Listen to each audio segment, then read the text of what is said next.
ಬಾಬಾ ಸಮಾಧಿಯಾದ ನಂತರ ಕೂಡ ಅವರ ವಾಕ್ ಮಹಿಮೆಯನ್ನು ಮೊದಲಿನಂತೆಯೇ ಎಲ್ಲರೂ ಅನುಭವಿಸಬಹುದು.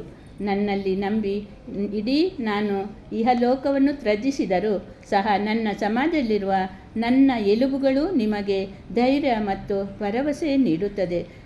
ನಿಮ್ಮೊಡನೆ ನಾನೊಬ್ಬನೇ ಅಲ್ಲ, ನನ್ನ ಸಮಾಧಿಯೂ ಸಹ ಮಾತನಾಡುತ್ತದೆ. ನಾನು ನಿಮ್ಮನ್ನು ಅಗಲಿದೆನೆಂದು ನೀವು ಕಳಕಳ ಪಡೆಯಬೇಕಾಗಿಲ್ಲ. ನನ್ನ ಎಲುಬುಗಳು ನಿಮ್ಮ ಯೋಗಕ್ಷೇಮವನ್ನು ನೋಡುತ್ತದೆ. ನನ್ನನ್ನೇ ಯಾವಾಗಲೂ ಸ್ಮರಿಸಿರಿ, ನನ್ನಲ್ಲಿ ನಂಬಿಕೆ ಇಡಿರಿ, ನಿಮಗೆ ಒಳ್ಳೆಯದಾಗುತ್ತದೆ ಎಂದು ಸಾಯಿಬಾಬಾ ಹೇಳಿದ್ದಾರೆ. ಪ್ರಾರ್ಥನೆ. ಹೇಮಡಪಂತರು ಪ್ರಾರ್ಥನೆ ಮಾಡಿ ಈ ಅಧ್ಯಾಯವನ್ನು ಮುಗಿಸಿದರು. ಓಂ ಸಾಯಿ ಸದ್ಗುರುವೇ, ಭಕ್ತರ ಕಲ್ಪತರುವೆ, ನಿನ್ನನ್ನು ಮತ್ತು ನಿನ್ನ ಪಾದ ದರ್ಶನವನ್ನು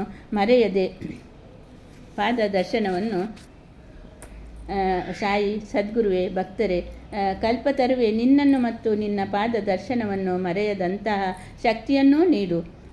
ಸಂಸಾರವೆಂಬ ಅಲೆಗಳ ಮಧ್ಯೆ ಸಿಕ್ಕಿ ತೊಳಲುತ್ತಿರುವ ನಮಗೆ ಮುಕ್ತಿ ದೊರಕಿಸು ದೇವ. ನಮ್ಮ ಇಂದ್ರಿಯ ಚಾಪಲ್ಯವನ್ನು ದೂರ ಮಾಡಿ ನಮ್ಮನ್ನು ಅಂತರ್ಮುಖರನ್ನಾಗಿ ಮಾಡಿ ಆತ್ಮವನ್ನು ಅರಿಯುವಂತೆ ನಮ್ಮನ್ನು ಮಾರ್ಪಡಿಸು. ಇಂದ್ರಿಯ ನಿಗ್ರಹ ಶಕ್ತಿ ಇಲ್ಲದೆ ಹೋದರೆ ಆತ್ಮಜ್ಞಾನ ಪಡೆಯಲು ಅಸಾಧ್ಯ.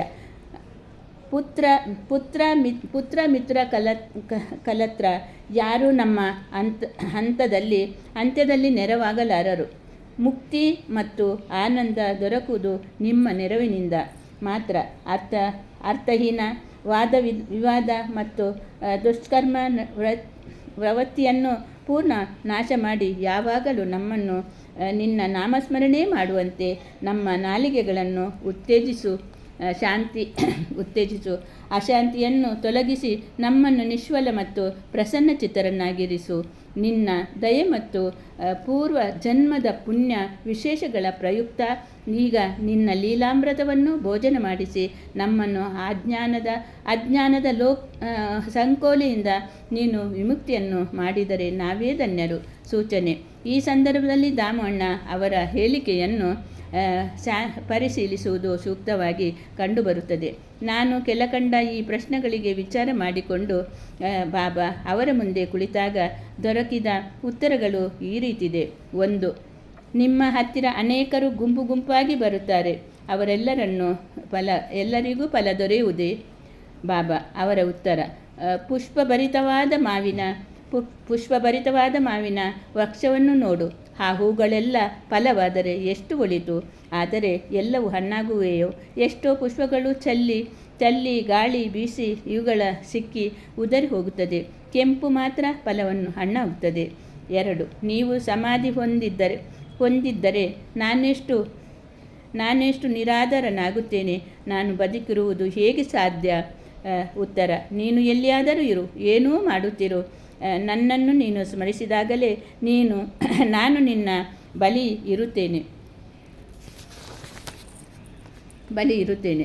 ಈ ಮಾತನ್ನು ಅವರು 1918 ತನಕ ಮತ್ತು 1918 ನಂತರವೂ ಪಾಲಿಸಿಕೊಂಡು ಬಂದಿರುತ್ತಾರೆ.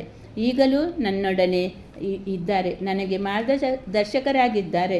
ಅವರು 1910-11ರಲ್ಲಿ ನನ್ನ ಅಣ್ಣ ತಮ್ಮರು ಪಾಲಾಗಿ ನನ್ನಿಂದ ಬೇರೆ ಆದರು. ಅದೇ ಸಮಯದಲ್ಲಿ ನನ್ನ ತಂಗಿ ಮೃತಳಾದಳು. ನನ್ನ ಮನೆಯಲ್ಲಿ ಕಳವಾಗಿ ಪೊಲೀಸಿನವರಿಂದ ವಿಚಾರಣೆಯಾಯಿತು. ಇವೆಲ್ಲವೂ ಒಟ್ಟಿಗೆ ಸೇರಿ ನನ್ನ ಮನಸ್ಸು ಕಲ್ಲೋಲವಾಗಿ ಆಗ ಬಹಳ ಜುಗುಪ್ಸೆಗೊಂಡಿದ್ದೆನು. ನನ್ನ ತಂಗಿಯ ಮರಣದ ನಂತರ ಆಹಾರವನ್ನು ತೊರೆದು ಆದರೆ ಬಾಬಾ ಅವರಲ್ಲಿಗೆ ಹೋದಾಗ ಅವರು ತಮ್ಮ ಉಪದೇಶದಿಂದ ನನ್ನನ್ನು ಸಂತಸಗೊಳಿಸಿ ಅಪ್ಪ ಕುಲಕರ್ಣಿಯವರ ಮನೆಯಲ್ಲಿ ಹಣೆಗೆ ಗಂಧವಿಟ್ಟು ಹಬ್ಬದ ಊಟ ಮಾಡಲು ಹೇಳಿದರು.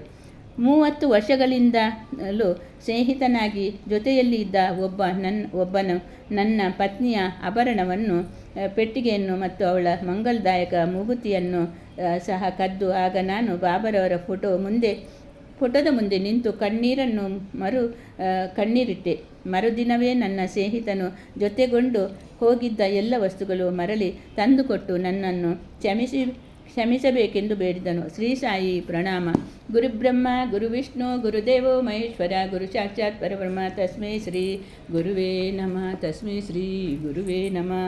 ವಸುದೇವ ಸುತಂ ದೇವ ಕಂಸ ಚಾನೂರಮರ್ದನಂ ದೇವಕೀ ಪರಮಾನಂದಂ ಕೃಷ್ಣ ವಂದೇ ಜಗದ್ಗುರು. ಹರೇ ಕೃಷ್ಣ ಕೃಷ್ಣ ಕೃಷ್ಣ ಹರೇ ಹರೇ, ಹರೇ ರಾಮ ರಾಮ ರಾಮ ಹರೇ